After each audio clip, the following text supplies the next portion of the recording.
ಪ್ರತಿಧ್ವನಿ channel ಅನ್ನು ತಪ್ಪದೇ subscribe ಮಾಡಿ ಮತ್ತು ಬೆಲ್ ಐಕಾನ್ ಒತ್ತಿ. ಇದು ಪ್ರತಿಧ್ವನಿ ಟಿವಿ, ನಿಮ್ಮ ಧ್ವನಿ.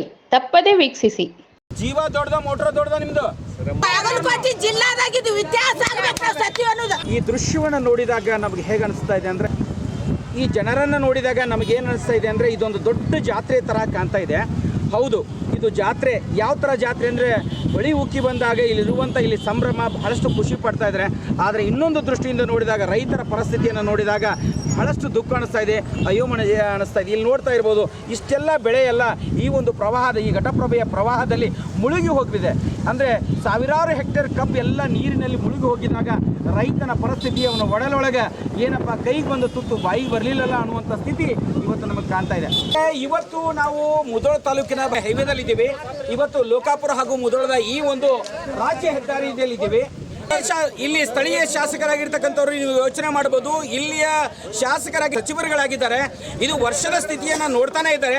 ಆದರೂ ಕೂಡ ಇವತ್ತು ಈ ಒಂದು ಸೇತುವೆಯನ್ನು ಎತ್ತರಿಸಬೇಕನ್ನುವಂಥ ವಿಚಾರ ಯಾವ ಶಾಸಕರಿಗೂ ಕೂಡ ಇಲ್ಲ ಅನ್ನೋದು ಕೂಡ ಇದು ಎದ್ದು ಕಾಣ್ತಾ ಇದ್ದಾರೆ. ಇದರ ಬಗ್ಗೆ ಸ್ಥಳೀಯರು ಏನು ಮಾತಾಡ್ತಾರೆ ಎಂಬುದನ್ನು ನಾವು ನೋಡೋಣ. ಸರ್, ನಿಮ್ಮ ಹೆಸರು? ಸರ್, ಫಿರೋಜ್ ಅವರೇ, ನೀವು ಈ ಸ್ಥಿತಿಯನ್ನು ನೋಡ್ತಾ ಇದ್ದಾರೆ. ಇವತ್ತು ಪ್ರವಾಹ ಉಕ್ಕಿ ಹರಿತಾ ಇದೆ. ಹಾಗಾದ್ರೆ ಈ ಸ್ಥಿತಿಯನ್ನು ನೀವು 2019ರಲ್ಲಿ ಕೂಡ ನೋಡಿದ್ದೀರಿ. ಹಾಗಾದ್ರೆ ಈ ಸ್ಥಿತಿ ನೋಡಿದಾಗ ಅಧಿಕಾರಿಗಳ ಬಗ್ಗೆ, ಇದರ ಜೊತೆಗೆ ಶಾಸಕರ ಬಗ್ಗೆ ನೀವೇನು ಹೇಳಕ್ಕೆ ಇಷ್ಟಪಡ್ತೀರಿ? ಸರ್, ಇದು ಬ್ರಿಡ್ಜ್ ಅನ್ನು ಎತ್ತರದಿಂದ ಮಾಡ್ಬೇಕ್ರಿ. ಯಾಕಂದ್ರೆ ಲೋಕಾಪುರದಿಂದ ಬಿಜಾಪುರ ರೀ, ಸೋಲಾಪುರ, ಈ ಕಡೆ ಹತ್ತನಿರಿ, ಮಾಲಿಂಗ್ಪುರ್, ಚಿಕ್ಕೋಡಿ ಬಹಳಷ್ಟು ಊರಿನ ಸಂಚಾರಿ ಬ್ರಿಡ್ಜ್ ಇಂದ ಐತ್ರಿ. ಹಂಗಾಗಿ ಇದು ಪ್ರತಿ ಸಲ ಅಂದ್ರೆ ಯಾವಾಗ ಫ್ಲಡ್ ಬರುತ್ತಲ್ಲ ಅವಾಗ ಬಂದಾಗೋದ್ರಿಂದ ಜನರು ತೊಂದರೆ ಅನುಭವಿಸಾಗುತ್ತಾರೆ. ಅದರ ಸಲುವಾಗಿ ಬ್ರಿಡ್ಜ್ ಎತ್ತರಕ್ಕೆ ಮಾಡಬೇಕಂತ ಅಧಿಕಾರಿಗಳು ತಿಳಿಸಿದ್ದಾರೆ. ಸರಿ ಸರಿ. ಜಿರ್ಗಾ ಲೋಕಲ್ ಸರ್, ನಿಮ್ಮ ಊರಂತೂ ಸಂಪೂರ್ಣವಾಗಿ ನಿಮ್ಮ ಎಡಭಾಗದೊಳಗೆ ಸಂಪೂರ್ಣ ಇಡೀ ಊರನ್ನ ನೀರು ಸುತ್ತ ಹಾಕ್ಯದ, ಹೌದಾ? ಇದರ ಜೊತೆಗೆ ಇದು ಎಲ್ಲ ವಾತಾವರಣ ಎಲ್ಲ ಸಂಪೂರ್ಣ ಸಮುದ್ರಮಯವಾಗಿದೆ. ನೋಡಕ್ ಹೆಂಗ್ ಕಾಣಕತ್ತೈತೆ ಅಂದ್ರೆ, ಈ ಘಟಪ್ರಭಾ ನದಿಯಲ್ಲ, ಇಡೀ ಸಮುದ್ರ ಸಾಗರ ಆಗಿಬಿಟ್ಟದ. ಸ್ಥಳೀಯ ಅಧಿಕಾರಿಗಳಾಗಿರ್ಬೋದು ನಿರ್ಲಕ್ಷ್ಯದ ಜೊತೆಗೆ, ಇಲ್ಲಿ ಶಾಸಕರ ನಿರ್ಲಕ್ಷ್ಯದ ಜೊತೆಗೆ ನೀವೇನ್ ಹೇಳ್ತೀರಿ? ಯಾಕಂದ್ರೆ ಪ್ರತಿ ಸಲ ಪ್ರವಾಹ ಬಂದಾಗ ಈ ಸ್ಥಿತಿ ಇದ್ದಿದ್ದೆ ನಮಗೆ. ಈಗ ಒಬ್ಬೊಬ್ಬರನ್ನ ಒಂದೊಂದು ಥರ ಪ್ಲೇ ಮಾಡ್ಕೊಂಡು ಕುಂದ್ರಕ್ಕಿಂತ ಸರ್ಕಾರಕ್ಕೆ ನನ್ನೊಂದು ಮನವಿ ಏನಂತಂದ್ರೆ, ಈಗ ಚಿಚ್ಕಂಡಿ ಕೇಡಿ ಐತಕ್ಕ ಒಂದು ದೊಡ್ಡ ಎತ್ತರವಾದ ಬೆಟ್ಟ ಐತ್ರಿ. ಆ ಬೆಟ್ಟದಿಂದ ನಾಯ್ರಾ ಅಂತೇಳಿ ಜಿರ್ಗಾಳ ಹತ್ತಕ್ಕ ಒಂದು ಎಣ್ಣೆ ಪಂಪ್ ಐತ್ರಿ. ಅಲ್ಲಿಂದ ಫ್ಲೈ ಓವರ್ ಸೇಮ್ ನಮ್ಗೆ ಬ್ರಿಡ್ಜ್ ಆಗ್ಬೇಕ್ರಿ. ಅದೊಂದು ಬ್ರಿಡ್ಜ್ ಆತಂದ್ರೆ ಕಮ್ಮಿ ಒಂದು 100 ಕೋಟಿ ಅಥವಾ ಅಲ್ಲಿ ಕೆಲಸ ಕ್ಲಿಯರ್ ಆಕತ್ರಿ. ಅದು ಪ್ರತಿ ಸಲ ತಪ್ಪಿಸ್ಬೋದಾದ್ರೆ ಅದೊಂದು ಕೆಲಸ ಒಂದು ಮಾಡಿಕೊಟ್ರೆ ಸರ್ಕಾರ, ಯಾವುದೇ ಸರ್ಕಾರ ಆಗಲಿ ಅದೊಂದು ಮಾಡಿಕೊಡ್ಬೇಕಂತ ಸರ್ಕಾರಕ್ಕೊಂದು ಮನವಿ ಐತಿ. ಅಥವಾ ಬೆಳೆ ಪರಿಹಾರ ಎಷ್ಟರ ಮಟ್ಟಿಗೆ ಸಿಗ್ತದೆ ಅಂತ ಇಲ್ಲಿ ರೈತರು ಏನು ಮಾತಾಡ್ತಾರೆ ಅನ್ನೋದು ನಾವು ಕೇಳೋಣ. ತಮ್ಮ ಹೆಸರು ಸರ್? ನಮಸ್ಕಾರ, ನನ್ನ ಹೆಸರು ಮಂಜುನಾಥ್ ಲಕ್ಕಂ ಅಂತ. ಇಲ್ಲಿ ನಾವು ಜಿರ್ಗಾದವರು. ನಮಗೆ ಈ ಪ್ರತಿ ಸಲ ಏನು ಪ್ರವಾಹ ಬಂದಾಗ ಏನಾಗ್ತದಂದ್ರೆ, ಇಲ್ಲಿ ದನ ಕರುಗಳು ಇರ್ತಾವೆ, ಆಕಳುಗಳು, ಮೇಕೆಗಳು ಸಾಕಷ್ಟು ಇರ್ತಾವೆ. ಆಮೇಲೆ ಮೋಟ್ರುಗಳು, ಕೇಬಲ್ಗಳು, ಪಂಪ್ಸೆಟ್ ಡಬ್, ಇದ್ರ ಎಲೆಕ್ಟ್ರಿಕಲ್ ಡಬ್ಗಳು ಸಾಕಷ್ಟು ಇರ್ತಾವೆ. ಪ್ರತಿ ಸರಿಗೆ ಏನಾಗೈತೆ ಅಂದ್ರೆ, ಹಗಲಿ ರಾತ್ರಿ ಒಳಗೆ ಭಯದ ವಾತಾವರಣನೇ ಐತಿಲಿ. ಯಾವ ರೀತಿ ಯಾವಾಗ ಏನಾಗ್ತೈತಿ ಏನಿಲ್ಲ ಅಂತೇಳಿ. ಈ ರೀತಿ ಇದ್ದಾಗ ಇಲ್ಲಿ ಕಾಯಂ 524 ಏನು ಮುಳುಗಡೆ ಇದೆ, ಅದನ್ನ ಆದಷ್ಟು ಜಲ್ದಿ ಒಂದು ಸ್ವಲ್ಪ ಎಷ್ಟು ಶೀಘ್ರದಲ್ಲಿ ಯಾಕತ್ತೆ ಅಷ್ಟು ಜಲ್ದಿ ಒಟ್ಟು ಅನುಷ್ಠಾನಗೊಳಿಸಿ, ನಮ್ಮಲ್ಲಿ ಉತ್ತರ ಕರ್ನಾಟಕ ಭಾಗದಲ್ಲಿ ಬರುವಂಥ ಎಲ್ಲ ಶಾಸಕರಾಗಲಿ ಸಚಿವರಾಗಲಿ ಒಂದು ಸ್ವಲ್ಪ ಅದರ ಧ್ವನಿಗೂಡಿಸಿ ವಿಧಾನಸಭಾ ಕಲಾಪದೊಳಗೂ ಎಲ್ಲರೂ ಒಂದು ಸ್ವಲ್ಪ ಇದಕ್ಕೆ ಒತ್ತು ಕೊಟ್ಟು ಒಂದು ಇದನ್ನ ಪರಿಹಾರ ಅನ್ನೋದು ಒಂದು ಕಾಯಂ ಘೋಷಣೆ ಮಾಡಿದ್ರಂದ್ರೆ ಎಲ್ಲ ರೈತರಿಗೆ ಅನುಕೂಲ ಆಕತ್ತೆ ಅಂತೇಳಿ ಒಂದು ಅವರಲ್ಲಿ ನಮ್ಮಲ್ಲಿ ಒಂದು ದೊಡ್ಡ ಬೇಡಿಕೆ ಐತಿ. ಈ ರೀತಿ ಒಂದು ಅವರಲ್ಲಿ ವಿನಂತಿ ಐತಿ ನಮ್ಮದು.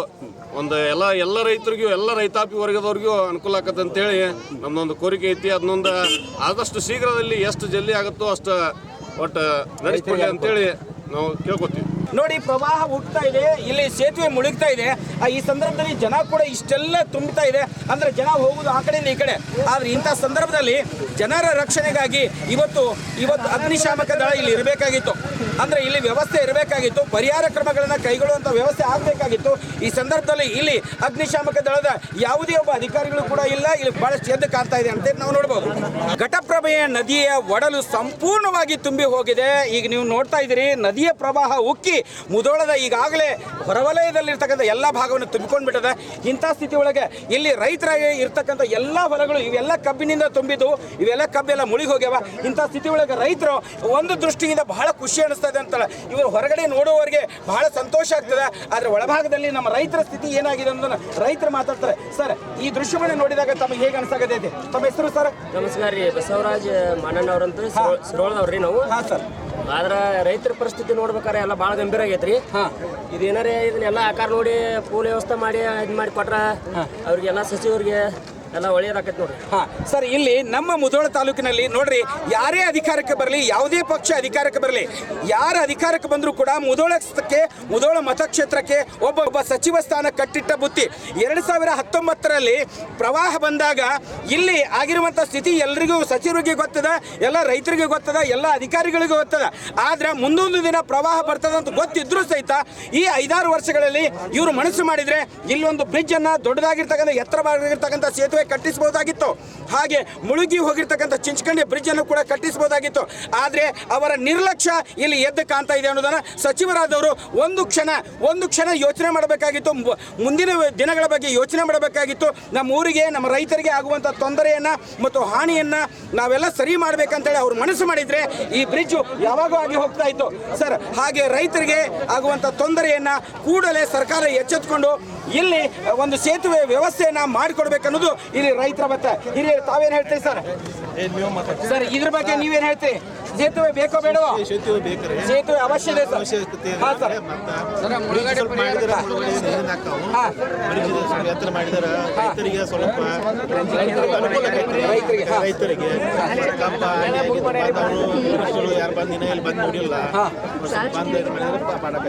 ಸರ್. ಈಗಾಗಲೇ ಸ್ಥಳೀಯ ಸಚಿವರಾಗಿರ್ತಕ್ಕಂಥವ್ರು ಹಾಗೆ ಸಚಿವರು ಕೂಡ ಇಲ್ಲ, ಈಗಾಗಲೇ ಬಂದು ಹೋಗಿಲ್ಲ ಅಂತ ಅನ್ನುವಂಥ ಮಾತನ್ನು ಹೇಳ್ತಾರೆ. ಆದ ಸ್ಥಿತಿಯನ್ನು ನೋಡ್ತಾ ಇದ್ರಿ, ಇಲ್ಲಿ ಕ್ಷಣಕ್ಕೂ ಇಲ್ಲಿ ಕೂಡ ಪ್ರವಾಹ ಹೆಚ್ಚಾಗ್ತಾ ಇದೆ. ಈ ಹೆಚ್ಚಾಗುತ್ತಿರುವ ಪ್ರವಾಹದ ನಡುವೆ ಜನ ಎಲ್ಲ ಏನ್ ಮಾಡ್ತಾ ಇದ್ದಾರೆ ಅಂದ್ರೆ ಮಧ್ಯಭಾಗದಲ್ಲಿ ಹೋಗಿ ಸೆಲ್ಫಿ ಹುಚ್ಚಿಗೆ ಬಿದ್ದಿದ್ದಾರೆ. ಆದ್ರೆ ಜೀವದ ಭಯ ಅವ್ರಿಗಿಲ್ಲ. ಇಂಥ ಸ್ಥಿತಿ ಒಳಗೆ ಸ್ಥಳೀಯ ಇಲ್ಲಿ ಇರ್ತಕ್ಕಂಥ ನೋಡಿ, ಇಲ್ಲಿ ನೋಡ್ತಾ ಇದ್ರು ಪೊಲೀಸ್ ಸಿಬ್ಬಂದಿ ಕೂಡ ಇದೆ. ಇಲ್ಲಿ ಆಡಳಿತಾಧಿಕಾರಿ ಏನ್ ಮಾಡ್ತಿದ್ದಾರೆ ಅನ್ನೋದನ್ನ ನೀವು ನೋಡಬಹುದು. ಜನ ಕೂಡ ಅಷ್ಟೇ ಇಲ್ಲಿ ಜನರಿಗೆ ಅವ್ರವ್ರ ಮನಸ್ಸಿಗೆ ಬಂದಂಗೆ ಮಾಡ್ತಾ ಇದ್ದಾರೆ. ಸ್ಥಳೀಯ ಅಧಿಕಾರಿಗಳು ಸಂಪೂರ್ಣವಾಗಿ ನಿರ್ಲಕ್ಷ್ಯದ ಅವ್ರಿಗೆ ಕಾಳಜಿ ಇಲ್ಲ. ಇವತ್ತು ಇದನ್ನೆಲ್ಲ ನೋಡಿದ್ರೆ ಇಲ್ಲಿ ಅಗ್ನಿಶಾಮಕ ದಳ ಇರಬೇಕಾಗಿದೆ. ಬಿಟ್ಟು ಯಾರು ಜೀವಕ್ಕಿಂತ ದೊಡ್ಡದು ಯಾವುದೂ ಅಲ್ಲ. ಯಾವ ಸೆಲ್ಫಿ ಹುಚ್ಚಿಗೂ ಹೋಗಬೇಡ್ರಿ. ಮುಧೋಳ ನಗರದ ಈ ಮಧ್ಯಭಾಗದಲ್ಲಿ ಇರ್ತಕ್ಕಂಥ ಸ್ಥಳೀಯರ ಪರಿಸ್ಥಿತಿ ಏನಾಗಿದೆ ಅಂದ್ರೆ ಅಯೋಮಯವಾಗಿದೆ. ಇವತ್ತು ವಿಚಾರ ಮಾಡ್ರಿ, 2019ರಲ್ಲಿ ಬಂದಂತ ಒಂದು ಪ್ರವಾಹ ಸಂಪೂರ್ಣವಾಗಿ ಇಡೀ ಮುಧೋಳ ನಗರದ ಈ ಭಾಗವನ್ನ ಈಗಾಗಲೇ ಮುಳುಗು ಹೋಗಿತ್ತು. ಅಂತ ಪರಿಸ್ಥಿತಿ ಒಳಗೆ ಜನರಿಗೆ ಏನ್ ಮಾಡಿದ್ದಾರೆ ಅಂದ್ರೆ ಇಲ್ಲಿ ಇರ್ತಕ್ಕಂಥ ಸ್ಥಳೀಯ ಅಧಿಕಾರಿಗಳಾಗಿರ್ಬೋದು, ಇಲ್ಲಿ ಇರ್ತಕ್ಕಂಥ ನಾಯಕರು ಏನ್ ಹೇಳಿದ್ರು ಅಂದ್ರೆ 6 ತಿಂಗಳ ಮಟ್ಟ ನಿಮ್ಗೆ ಅವಕಾಶ ಕೊಡ್ರಿ, ನಾವೆಲ್ಲ ನಿಮ್ಗೆ ಮನೆಗಳನ್ನ ಕಟ್ಟಿಸ್ಕೊಡ್ತೀವಿ ಅನ್ನುವಂಥ ಮಾತನ್ನ ಮಾತಾಡಿದ್ರಿ ಅಂತ. ಈಗ ಜನ ಎಷ್ಟು ಆಕ್ರೋಶ ಭರಿತರಾಗಿದ್ದಾರೆ ಅನ್ನೋದನ್ನ ನಾವು ಅವ್ರ ಕಡೆಯಿಂದ ಮಾತಾಡ್ಸೋಣ. ಅಮರ, ತಾವು ಎಷ್ಟು ವರ್ಷದಿಂದ ಈ ಜಾಗದೊಳಗೆ ತಾವು ವಾಸ ಮಾಡ್ತಾ ಇದ್ದೀರಿ? ನಾವು 6 ತಿಂಗಳತ್ತೇಳಿ ನಮ್ಗೆ 6 ವರ್ಷ ಕೊಟ್ರಿ. 6 ವರ್ಷ ಆದ್ರೂ ನಮ್ಗೆ ಯಾವ್ದು ಪರಿಹಾರ ಕೊಡುವಲ್ರಿ. ನಮಗ್ ಈಗ ಪರಿಹಾರ ಏನಂದ್ರೆ ನಮ್ಗೆ ಸೂತವಾದ ನಮ್ಗೆ ಸೊತ್ತ ಅನ್ನುವಂತ ನಮ್ಗೆ ಜಾಗ ಬೇಕ್ರಿ. 6 ತಿಂಗಳತ್ತೇಳಿ ಕೊಟ್ರಲ್ರಿ, ಯಾರು ಬರ್ಲಿಲ್ರಿ ನಮ್ಗ. ನಾವ್ 40 ವರ್ಷದಿಂದ ಅಲ್ಲಿತೀವ್ರಿ.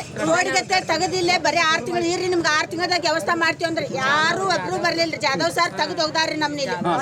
ಯಾರು MLA ಮೇಲೆ ಎಲ್ಲ ಕೇಳಕ್ ಹೋಗಂತ್ಲಿ, ಎಲ್ಲರ ಜಾಗ ತೋರಿಸ್ತೀವಿ ಕೊಡ್ತೀವಿ ಒತ್ತಾರ. ನಾವ್ ಜಾಗ ತೋರಿಸ್ಬೇಕಾದ್ರೆ ನಾವ್ ಎಲ್ಲಿ ತೋರಿಸ್ಬೇಕು? ನಾವ್ ತೋರಿಸ್ಬೇಕು. ನಾವೇ ಚಿಕ್ಕ ಚಿಕ್ಕ ಮಕ್ಕಳ ತಗೊಂಡಿಲ್ಲ ಎಲ್ಲಾರು ಹೆಂಗ್ ನಾವ್ ವಾಶ್ ಮಾಡ್ಬೇಕ್ರಿ? ದೊಡ್ಡ ದೊಡ್ಡ ಹುಳ ಬರ್ತಾವ, ಉಂಗ್ರಿ ಬರ್ತಾವ. ಈಗ ಸದ್ಯ ಇಲ್ಲ ಹೆಣ ಸುಡಾಕ್ತಾರ. ನಾವ್ ಏನಂತ ಮಾತಾಡ್ಬೇಕ್ರಿ?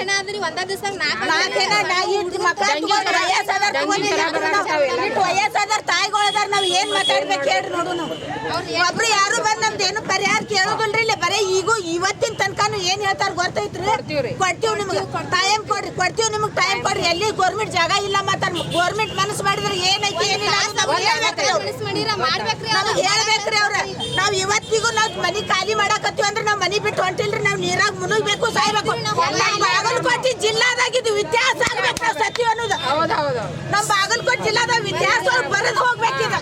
ಹಂಗ ಮಾಡಾರದೀವಿ ನಾವು. ಸ್ಥಳೀಯ ಶಾಸಕರಾಗಿರ್ತಕ್ಕಂಥ ಆರ್.ಬಿ. ತಿಮ್ಮಾಪುರ ಅವರು ಇದನ್ನು ನೋಡ್ತಾ ಇದ್ರೆ ನಿನ್ನೆ ಮೊನ್ನೆ ಬಂದು ಹೋಗಿ ನಂತರ ಇಂಥ ಸ್ಥಿತಿಯನ್ನು ನೋಡಿ ಇವತ್ತು ನಮ್ಮ ತಾಯಂದ್ರು, ನಮ್ಮ ಅಕ್ಕಂದ್ರು ಇಲ್ಲಿ ಇರುವಂಥ ಸ್ಥಿತಿಯನ್ನು ನೋಡಿ ಅಳ್ತಾ ಇದ್ದಾರೆ. ಅಂದ್ರೆ ನಾವು ಈ ಜಾಗವನ್ನು ಬಿಟ್ಟು ಹೋಗೋದೇ ಇಲ್ಲ ಎನ್ನುವಂಥ ಮಾತನ್ನ ಅವ್ರು ಹೇಳ್ತಾ ಇದ್ದಾರೆ. ಅಂದ್ರೆ 6 ವರ್ಷ, ಸುಮಾರು 6 ತಿಂಗಳು ಕೊಟ್ಟಿರ್ತಕ್ಕಂಥ ಟೈಮ್, 6 ವರ್ಷ ಕಳೆದ್ರು ಕೂಡ ಇವತ್ತಿನವರೆಗೂ ಅವ್ರ ಜಾಗ ಇಲ್ಲ. ಬರೀ ನಾಳೆ ಅಂತ ಹಾರ್ಕಿ ಉತ್ತರವನ್ನು ಕೊಡ್ತಾ ಇದ್ದಾರೆ ಅನ್ನೋದನ್ನ ಮಾತನ್ನ ನಾವು ಈವರೆಗೆ ನೋಡಿದ್ವಿ. ಒಂದು ವೇಳೆ ಸ್ಥಳೀಯ ಅಧಿಕಾರಿಗಳು ಮತ್ತು ಸ್ಥಳೀಯ ಇಲ್ಲಿರ್ತಕ್ಕಂಥ ಶಾಸಕರು ಈ ಕೂಡಲೇ ತಾವು ಎಚ್ಚೆತ್ತುಕೊಳ್ಳದೆ ಇತ್ತಂದರೆ, ಇವರಿಗೆ ಈ ನಿವೇಶನಗಳನ್ನು ಅವರಿಗೆ ವ್ಯವಸ್ಥೆಯನ್ನು ಮಾಡಿ ಕೊಡದೇ ಇದ್ದರೆ ಇವತ್ತು ಈ ಜನರ ಪರಿಸ್ಥಿತಿ ಏನಾಗಿದೆ ಅಂದರೆ, ಇವತ್ತು ನೀರಲ್ಲಿ ಅವ್ರ ಜೀವನ ನಾವು ಕಳೆಯುವಂಥ ಸ್ಥಿತಿ ಇದೆ. ಮತ್ತು ಇಲ್ಲಿ ಪಕ್ಕದಲ್ಲೇ ಇರ್ತಕ್ಕಂಥ ಸ್ಮಶಾನ ಕೂಡ ಪಕ್ಕದಲ್ಲಿದೆ. ಚಿಕ್ಕ ಚಿಕ್ಕ ಮಕ್ಕಳಿದ್ದಾರೆ. ನಾವು ಹೇಗೆ ಬದುಕಬೇಕು ಅನ್ನುವಂಥದ್ದು ಭಯದಿಂದ ಅವರ ಜೀವನ ತತ್ತರಗೊಂಡಿದೆ ಅನ್ನೋದು ಕೂಡ ಇದು ಸ್ಥಳೀಯ ಇಲ್ಲಿ ಕಮಿಷನ್ ಅಧಿಕಾರಿಗಳು ಕೂಡ ಇಲ್ಲಿ ಸಂಪೂರ್ಣ ನಿರ್ಲಕ್ಷ್ಯ ಅನ್ನೋದು ಕೂಡ ಎದ್ದು ಕಾಣ್ತಾ ಇದೆ. ಇಲ್ಲಿವರೆಗೆ ನೀವು ಸ್ಥಳೀಯವಾಗಿರ್ತಕ್ಕಂಥ ಜನರ ಆಕ್ರೋಶವನ್ನು ಕೂಡ ನೋಡಿದಿರಿ. ಇಲ್ಲಿ ನಮ್ಮ ಇರ್ತಕ್ಕಂಥ ಎಲ್ಲ ತಾಯಂದಿರ ಮತ್ತು ಇಲ್ಲಿರ್ತಕ್ಕಂಥ ಜನಗಳ ಒಂದು ಅವ್ರ ಮನಸ್ಸಿನೊಳಗ ಮತ್ತು ಇಲ್ಲಿ ಸ್ಥಿತಿಯನ್ನು ನೋಡಿ ಯಾವ ರೀತಿಯಾಗಿದೆ ಎಂಬುದನ್ನು ನೀವು ನೋಡಿದ್ರಿ.